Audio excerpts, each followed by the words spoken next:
ゆっくり海外鉄チャンネルへようこそ。このチャンネルではアジアを中心に世界の鉄道を紹介しているよ。我々が今いるのは中国の北京だ。今回は、中国で唯一のディーゼル若い号に乗車し、万里の長城に行ってみるぜ。中国といえばつい最近ビザが免除になったから、この機会に列車に乗って有名観光地の万里の長城に行ってみたいという人も多いんじゃないかな。早速乗りに行こう。万里の長城方面に向かう S2 線の列車は北京の北側に位置する大土天駅を発着する。まずは地下鉄8号線か13号線で大土天駅最寄りの角栄駅に向かう。この時点で北京の都心部からは30分以上かかるぜ。結構遠いんだね。列車はもっと都心に近い北京北駅を発着していたのだが、2022年の冬季オリンピックの際に海上輸送列車の筋を開けるため郊外の大土天発着に変更された経緯がある。地下鉄角栄駅と大土天駅は100メートルほど離れているが看板の案内通りに進めば大丈夫だ。途中で白タクの運転手が今日は列車がないのでタクシーを使えと言って客引きしてくるが無視して進んでいく。大土天駅は長いアーケードの先にあるぜ。遊園地のアトラクションのような、団体の観光客を想定した設計になっているね。四甲鉄路 S2 線は既存の鉄道路線、京豊線を通勤路線化したもので2008年に運行を開始した。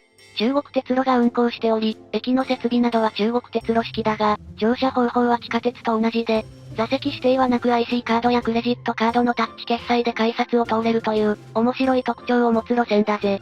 中国鉄路の普通の列車と違って満席で乗れないという心配はないんだね。列車本数も地下鉄並みに多いのかな？そのことなんだが、火曜日の今日、列車は1日3往復しかないんだぜ。え？そんなに少ないの？そうだぜ。大土天駅発は8時台、13時台、18時台だ。観光客が増える金曜から土曜や祝日などは6往復に増便されるのだが、平日の火曜から木曜は非常に本数が少ないので要注意だぜ。通常の列車は円形駅が終点だけど、金曜から月曜は左上駅が1往復運行されているんだね。発車時間の15分ほど前になり、ホームに入れるようになった。ホームでは白い車体と青い帯の列車がすでに待機している。今回乗車する NDJ3 型だ。NDJ3 型は前後のディーゼル機関車で7両の客車を挟んだプッシュプル列車だ。2008年の S2 線開業時に運行を開始した。2008年といえば北京オリンピックが開催された年で、海外の技術を導入した高速列車、若い号が次々に登場した時期だ。NDJ3 型も高速列車と同じ塗装で登場し、ちゃっかり若い頂上号を名乗っていたのだが、実際は高速性能はない普通の客車列車だ。前後のディーゼル機関車は赤書延期車製で、客車は中国の在来線では一般的な 25T 型である。ただし、観光列車として開発されただけあって窓が大型で、車内には他の中国の列車では見られない珍しい設備があるぜ。窓が縦長の面白いデザインの車両もあるね。車内に入ってみよう。7両編成の客車のうち、前の3両は南座車、中間の1両は食堂車、後方の3両は後座車だ。現在、この列車は IC カードなどで乗れる座席指定がない列車で、車両による料金の違いはない。どの車両に乗ってもいいぜ。せっかくなら南座車に乗るのがお得だね。南座車は2列プラス2列の座席だ。座席は固定されていて、半分が進行方向を向いている。シンクのシートは高級感があるぜ。次は後座車。2列プラス3列の座席だ。南座車と同じく座席は固定されているぜ。最後に中間の食堂車を見ていこう。食堂車は一部にテーブル付きの向かい合わせの座席があるが、大部分は立食スペースとなっている。食堂車の窓はひときわ大型で、上下に長い。車窓から万里の長城が見える区間もあるので、大きな窓からの眺望が楽しみだぜ。この世代の中国の車両ではかなり珍しい、遊び心のあるデザインだね。車両の端のカウンターでは飲み物やお菓子が販売されていたぜ。カウンターは寂しい雰囲気だね。後で理由を説明するが、S2 線列車の乗客は非常に少ないようだ。発車までしばらく待っていよう。13時8分、列車は帝国通り大土天駅を出発した。この列車は S203 列車、円形行き。途中の停車駅は南港と発達嶺で、発達嶺には1時間10分後の14時17分に到着予定だ。発車後しばらくは北京の北側で国鉄線沿いを走る地下鉄、13号線と並走する。しばらくして北京と張家口、内モンゴル方面を結ぶ高速鉄道と合流した。車窓から色々な車両が見れて楽しい路線だね。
大土店を出発してから約1時間10分、列車は帝国通りに発達霊駅に到着した。発達霊駅は山あいの小さな駅だ。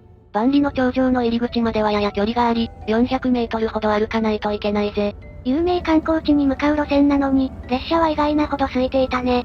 実は、2022年の冬季オリンピックに合わせてほぼ同じルートの高速鉄道が開業し、乗客はそちらに移行していると思われるのだ。